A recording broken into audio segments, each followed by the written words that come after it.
วัสดีจ้าสวัสดีพี่น้องสวัสดีตอนเช้าตรู่นะคะ Good morning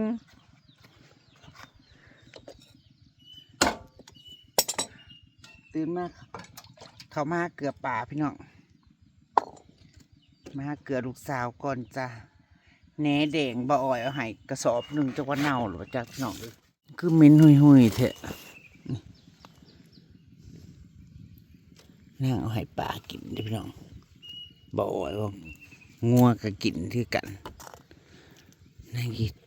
สาดลงไปแล้วบ่ฮู้ว่าน้ำที่เน่าหรือบ่นะแต่เห็นป่ากินอยู่ได้มันคือจากเหม็นๆอยู่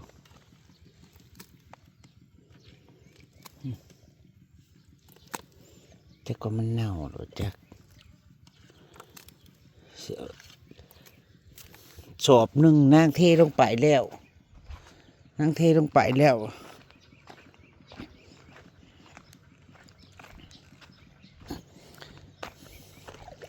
บ่มีจักนางเทลงไปหลายๆนึงเลยพี่น้องป่ามันกินเน่าก็เน่าสอบละ100-200บุญบ่อย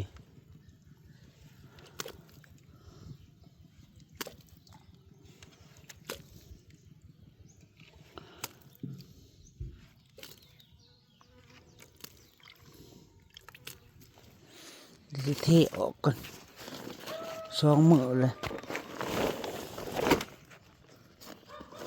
แต่แรกก็ว่าจะเอาไปให้ลูกกิน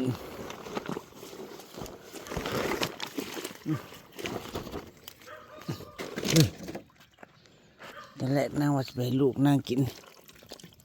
งัวก็กินได้บ่อยมันก็เลยแช่ไว้นี่ตายแน่บนนี้ก็ทาง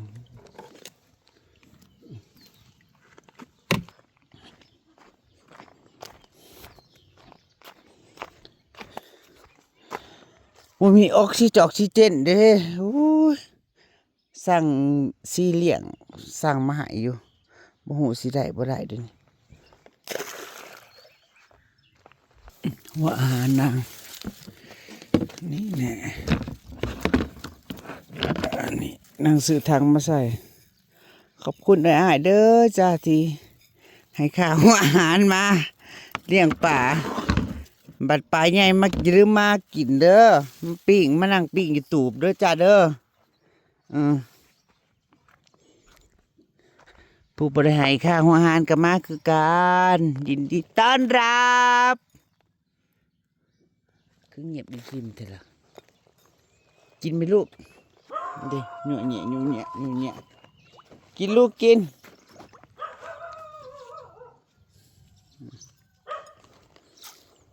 ปนี้ไงก็เห็นอยู่ได้ปนี้นั่นพี่โดนประซื้อให้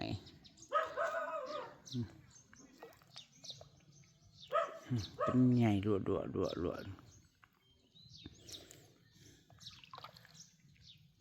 พอน้องทำเอาปลาลายเสือมาปล่อยตายตัวหนึ่งนายสลอดตัวหนึ่งบ่เห็น2 ตัวได้เพิ่น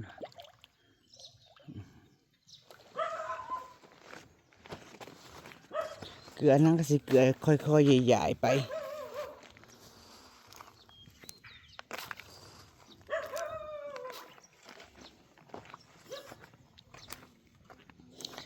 ต้นกล้วยที่เพื่อนสาวเอามาให้นางมาปลูกตรงนี้ต้นมันใหญ่ขึ้นมาพอสิได้บังแดดแน่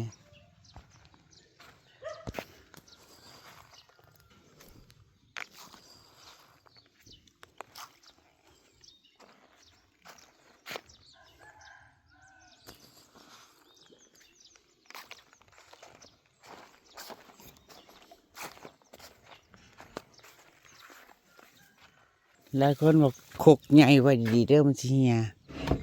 โอ้ยแล้วสิก็สิเขามาลากแบกไปบ่เห็นว่าแล้วก็ได้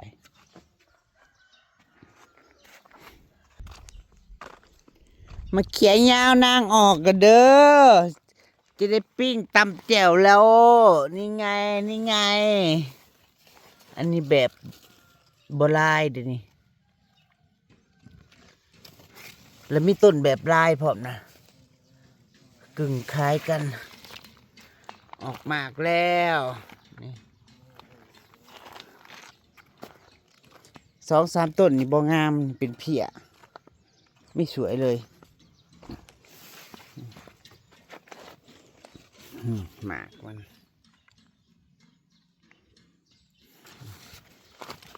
ต้นเป็นต้นบ่เป็นที่หาแนวมาสีดเพี้ยก็โอ้ยมดแดงไผ่ขึ้นเลยพี่น้องเอ้ยพ่อเนี่ยมดแดงไผ่ขึ้นมึง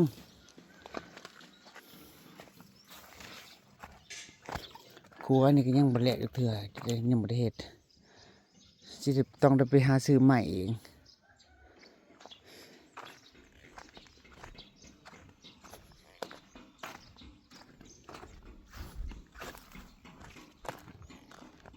ได้หายเบอร์สกุลสกุลเด้อจ้าให้กำลังใจนางไรชดกับพญายวงหมู่คืนนี่ยัน3 ทุ่มมานอนตื่นมาตี 4บ่หลับเลยตื่นแต่ตี 4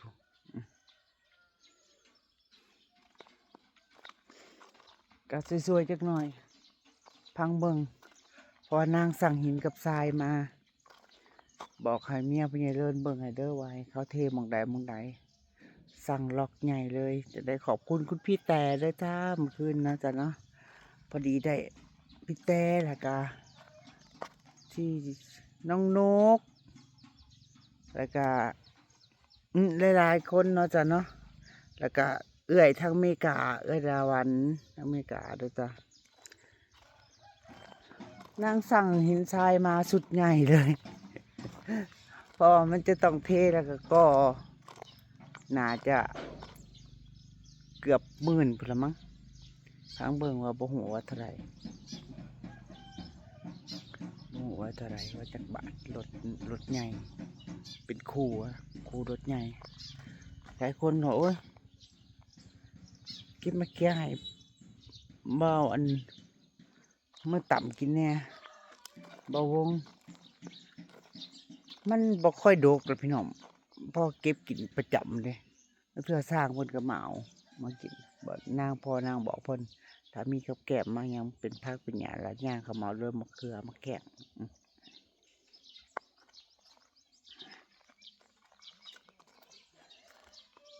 โดกเถอะงัวมากัดงัวเขามื้อน่ะงัวเขากลางคืน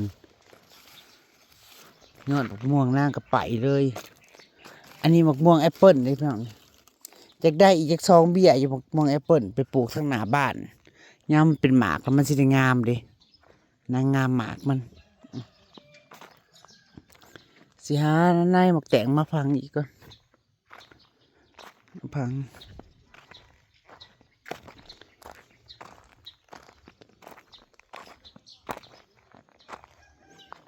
แต่สะพานแหลนคือโอเคอยู่คือสีงามผักบุ้งนางเริ่มใหญ่เลยได้พี่น้องเริ่มโตแล้ว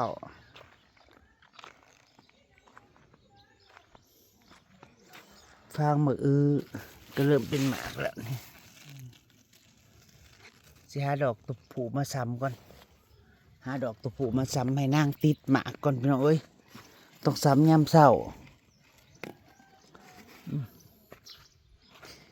เสียพวกนางเซิงกันก่อน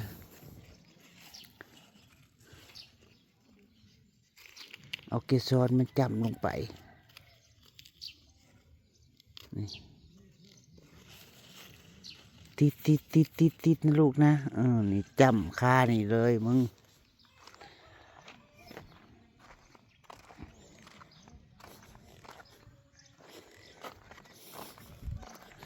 แนวมากเพิ่นนี่แนวมากไปวงเพิ่นกิน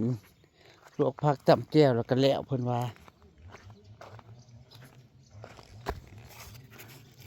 นี่เสียมาซ้ำอีกนี่หมากหนึ่งหารซ้ำต้องซ้ำตอนเช้าเขาว่าต้องซ้ำตอนเช้าอันดอกผูมันจะบ่มีหมากนี่ผูกับแม่มันแตกต่างกันดูติดปัจจุบันดูจังไรซ้ำไว้อยู่นี่มึง ค่ากันอ่างล่าง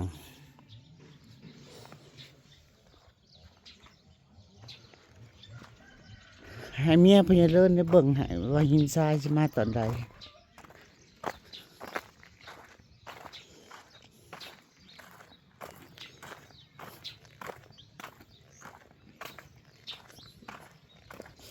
หินทรายมาบอกว่าให้เขาเจ้ามาลงตรงนี้เลยพญาเลิศว่ามันจังโอเคเวลาเห็ดเวียกเวิร์กต้นไม้เบาแก้วให้มาติดพี่น้องบ่ตายได้จ้างงัวไม่แหบปะไดติดต้นไรหยอกระยุง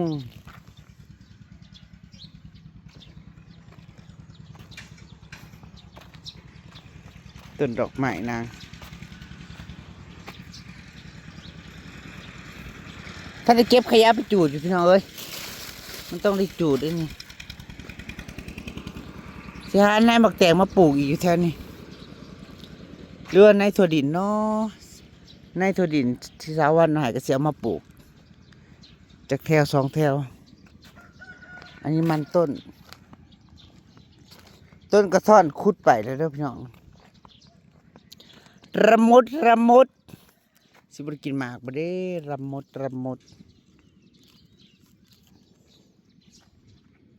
ปลูกบ่ได้วังข่าววังคายปลูกพอได้กินพอบ่ได้ซื้อเขาอันนี้คือมะยมชิดจะนำมาโหดก็ตั้งแต่ปลูกบริพันโหดคิดว่าฝนตกมันสิเปียกกี่ชื้นนะบุญ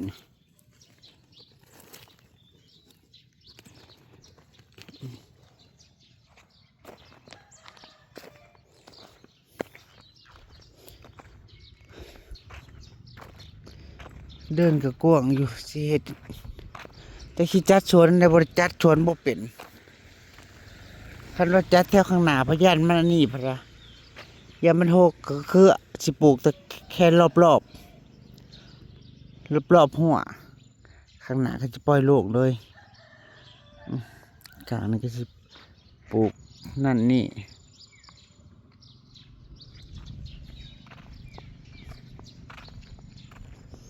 โหกไก่มันโหกหลังบ้านโอเคอยู่ข้างหน้ามันที่เป็นแปลนใช่กับปลูกต้นไม้ดอกไม้นิดๆหน่อยๆ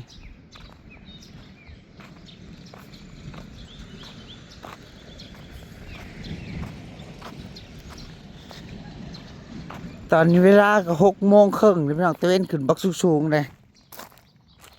อันนี้มันม่วงหนาวมันหนาวโหติดดอกกระท่อนใหญ่ๆมาปลูกทั้งเหนียวมันเป็นกระท่อนต่อมันอาจจะบ่สูงบ่ใหญ่ดอกพอดีเลยมันต้นใหญ่ขึ้นมาก็สิบังแดดตะเวนออกทางนี้ตะเวนออก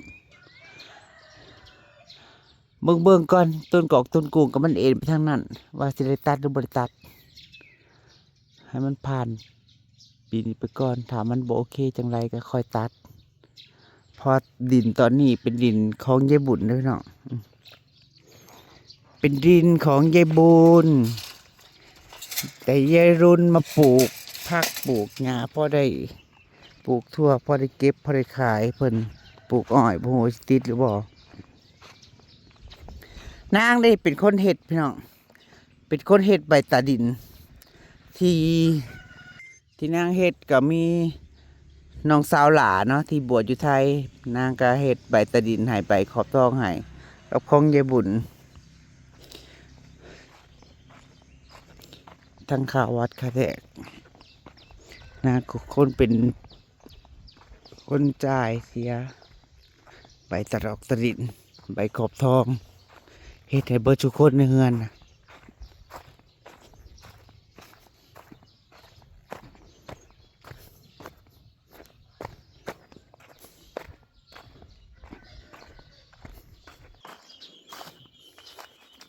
วันพญาวงศ์เพิ่นมาซีหมักไฟนี่แสบบ่แสบบ่ซีมันก่อนเนาะเบิ่นสิรกเด้เรื่องอะไรน่าจะกินได้เมื่อวานเจะซีหมักไฟนี่แสบอยู่สมหือหวานบ่ มักมีนั่งเอาเม็ดมันมาปลูกเลยพี่น้องติดปีแล้วนี่ก็ได้กินโหรกผู้หอยตุ๊กตุ๊กเต้นผู้รกอะไรได้กินหมากแล้วเอาเม็ดมาปลูกบ่ตายก่อนครับได้กินแล้ว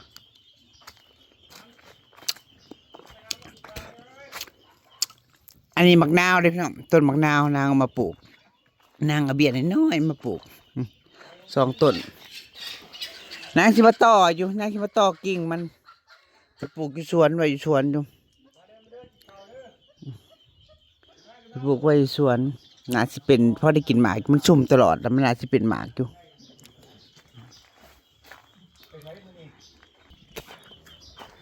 เป็นแม่ไปกินข้าวยังเช้าอยู่เพิ่นว่าอาบน้ำล้างหน้าก่อนกิน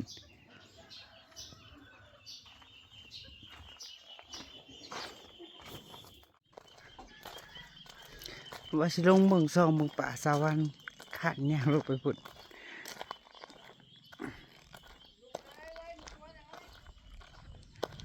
เป็นไงพี่บอมทางสวิตพี่นิดสบายดีบอขอบคุณเด้อกำลังใจดีๆอ้ายบสุขุสุคนจ้า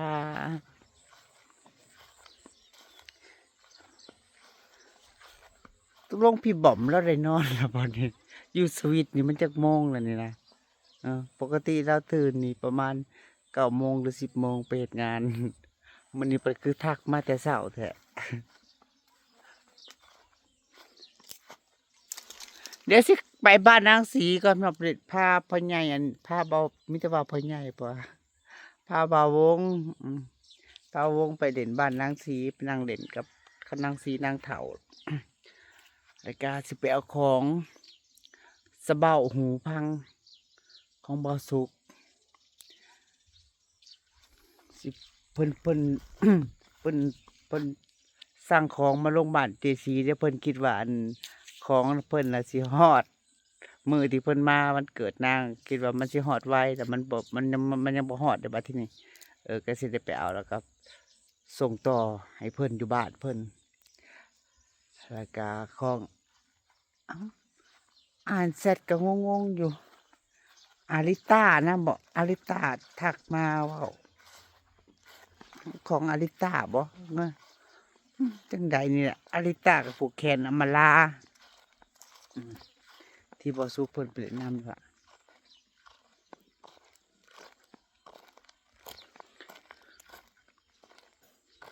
หญ้าก็เริ่มเขียวแล้วพี่น้องเอ้ยก็บ่ได้เป็นห่วงลูกห่วงเต้าดอกบัดนี้หญ้ามันเขียวแล้วมีหญ้ากินแล้วแต่เก้าน่ะตื่นมาแล้วก็วนอยู่วนหาหญ้าให้ลูกเมื่อวานก็ลงไปปลูกกลางทงพูนหญ้ามันก็ลายอยู่ลูกลงไปปลูกกลางทงในสวนผมปล่อยออกมาปล่อยแล้วสิไปส่งอันนี้ก่อนสิไปส่งโตก่อนพี่น้องโตตั้งแต่มามืองานยังบ่ได้ไปส่งโตเขาอยู่พี่น้องสิไปส่งโตแล้วก็ไปส่งถังเบาอ่อยก่อน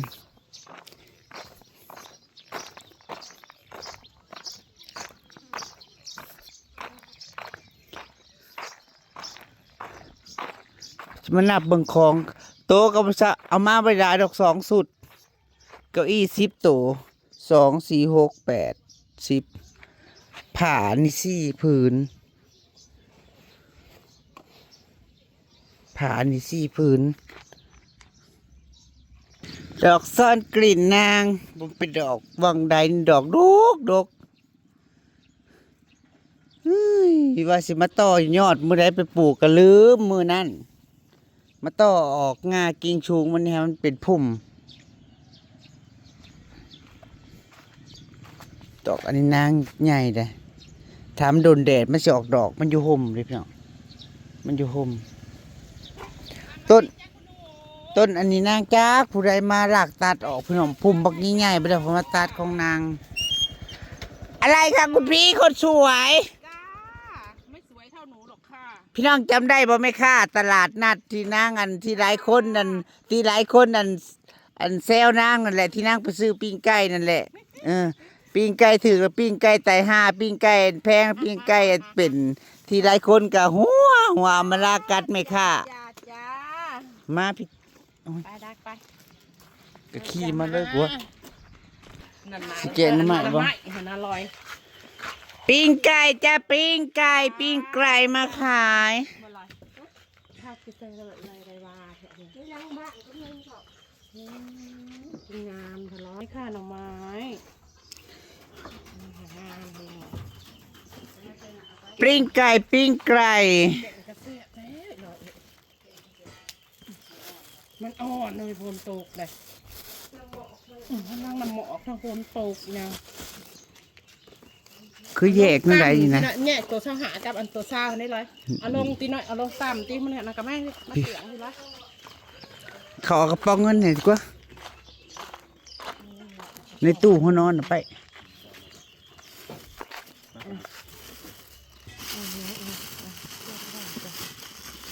อันปิ้งไก่ขี้เหือนบ่คือน้อยแท้